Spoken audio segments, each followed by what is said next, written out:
guys, and welcome back to Free Your Mind.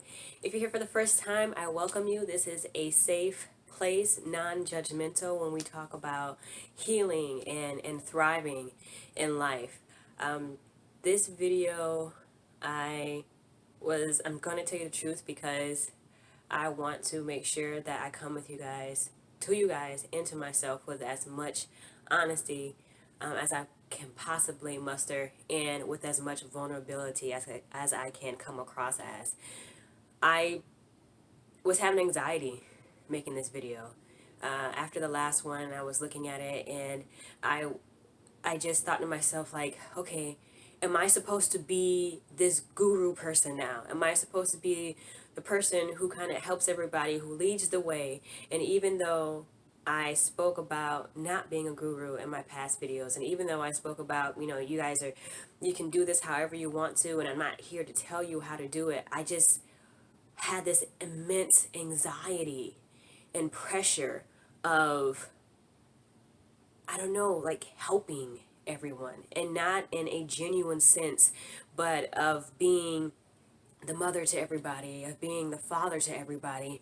And I just, there was a moment when I just didn't want to make the videos anymore because it just stressed me out. I'm not a person, I don't like to have people over at my house. I don't like to throw parties. I don't like to cook and cater things or whatnot. I don't like to take care of people. And I'm saying this in the most honest way that I can possibly can. I don't. It causes me so much stress and anxiety to feel like I am, I have to, that I have to take care of adults. And it's just adults, and it's not children, but it's just adults. And in this new book that I got, I know I'm always talking about books, and you can read the books if you want. You don't have to. These are just some things that are helping me. The Drama of the Gifted Child.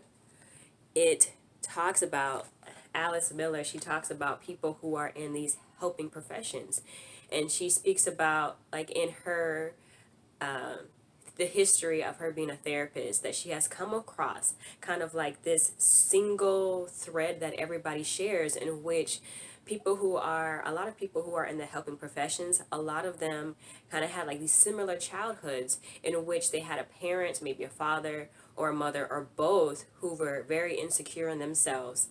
And to hide this insecurity, they came across as very authoritative, totalitarian, almost like a dictatorship, and ruled with like almost like an iron fist or authority. And I can vouch for that in my childhood, to the point of extreme where I do not do well with authoritative voices. If I hear someone who has like this very strict authoritative voice, I just clam up inside myself, and I feel like a little girl. I actually switched therapists because of that, and I couldn't understand why the therapist that I was going to, I could never open up to her, and I always felt like I had to be what she needed. I had to be what she wanted. I had to take care of her in some way, and I didn't understand why until I was having a conversation with a very dear friend of mine, and I understood that the authoritative voice, even when my name is said, it just sends me into this almost complete shutdown. I don't even like when my name is called, like at all. It just sends me into, did I do something wrong? What happened? It really stresses me out. So in doing this video, I thought to myself, it almost triggered me into my childhood of having to take care of everyone, having to be that light, having to somehow come up with the answers.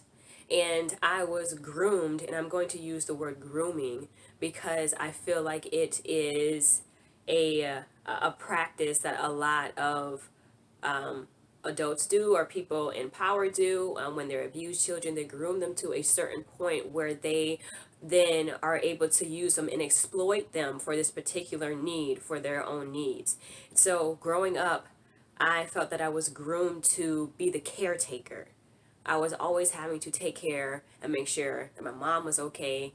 I was always having to take care and make sure that other people were okay. They would say things like, Well, April is really good at giving hugs, like, oh, this person's crying, April, go over there and give them a hug. Oh, hug April, she likes hugs. And I didn't. I didn't. And I don't like being touched. I don't like being told that I have to do something to be there for someone else.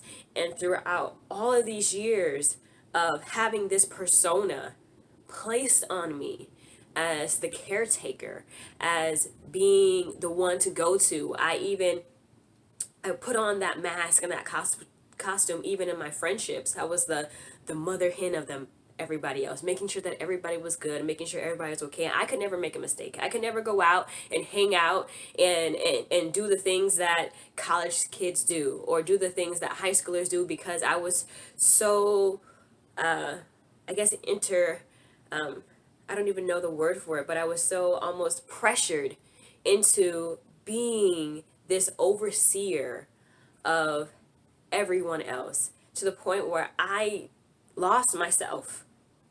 And I'm not afraid to admit it, I am still lost to myself. There are times when I have to actually ask myself out loud, April, do you like this?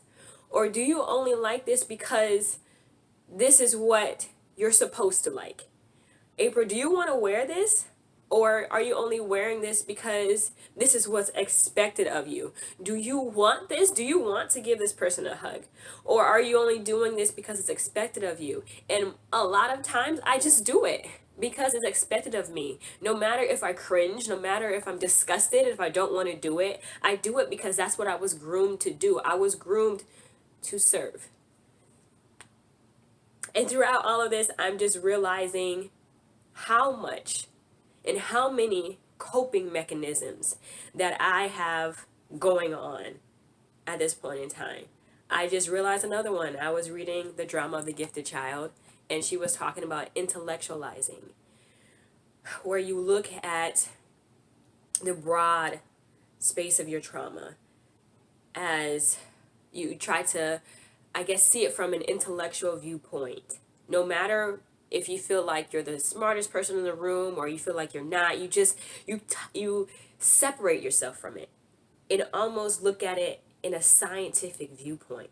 And that is what I'm doing right now, trying to dissect with these books. That's what I've been doing my whole entire life, is trying to understand, trying to dissect it. And if I could understand it on a scientific level, and even I say this to my therapist now, I say, oh, I like when you talk to me and you explain it to me scientifically, because I'm distancing myself from everything. And now I have become, I'm not even the subject anymore. It's some other person. Some other person that I don't know. I don't know her name. I don't know who she is, but now I'm studying her and not studying myself. And even throughout all of the coping mechanisms, and I'm sure there's a lot more, I just realized just the reality and hugged myself and just told myself that, and I'm not even kidding you, I told myself, baby, I am so sorry for what you've been through. You are still coping. You are still, this is not even, you haven't even realized the gravity of it, because the gravity is so barbaric.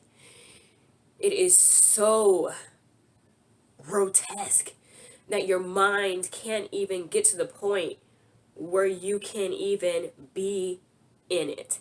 And from that point on, I just really made it a point to be gentle with who I am, how I talk, how I speak to myself. People say all the time, you're not supposed to talk to yourself, that's crazy. You talk to yourself and you answer to yourself. Not to me. Not to me. I have to set the tone. I have to set the tone within myself of how I want to be talked to. So if I look at myself in the mirror and I say, hey, baby girl, you're going to get through this. You're okay. You're beautiful. You're awesome and amazing. And it's okay that you made a mistake. You get up and you do it again. Instead of someone else coming along and talking to me down and yelling at me and calling me outside of my name, if I set the tone, if I say, this is what I will allow, then that means that when I go out into the world, I will not allow that disrespect. I will not allow someone to talk down to me. I will not allow somebody to disrespect me because I was never taught. And in this moment, I'm going to teach myself. So yes, I talk to myself. I stand in front of that mirror and I rehearse all of the post-its that are around my mirror, and I tell myself, even when I'm confused, even when I don't understand, because I keep putting myself in these boxes after boxes after boxes of who I'm supposed to be for everyone else, and don't just allow myself to just be me, just to know who I am. You know, a lot of us don't get that privilege of just knowing who we are. And so when I find myself trying to put myself in another box, I tell myself, hey, just because you made this decision, just because you wore this outfit, doesn't mean that you have to wear it from here on out. Just because that you think this way doesn't mean this is going to be who you are from here on out. Baby girl, this is you. And however you want to live your life, whoever you are, whatever decisions you make does not mean that they're concrete.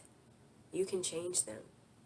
And so I'm asking you guys, my allies, just allow yourself to be. And if you need to talk to yourself, and if you need to reiterate to yourself just how important and how beautiful and truly worthy you are, and that you don't have to stay here. You don't have to stay here in this darkness. I think that's the best news I've given myself. I don't have to be what they want me to be. I don't have to stay here. I don't have to call when they call me. I don't have to do anything. I can say no. I can say no. And I can stand up for myself, and it doesn't matter how they feel about it. It doesn't matter if they get mad, because I can say no. And I am a person, and I have feelings, and I have every right to say no. Until next time, guys, keep fighting.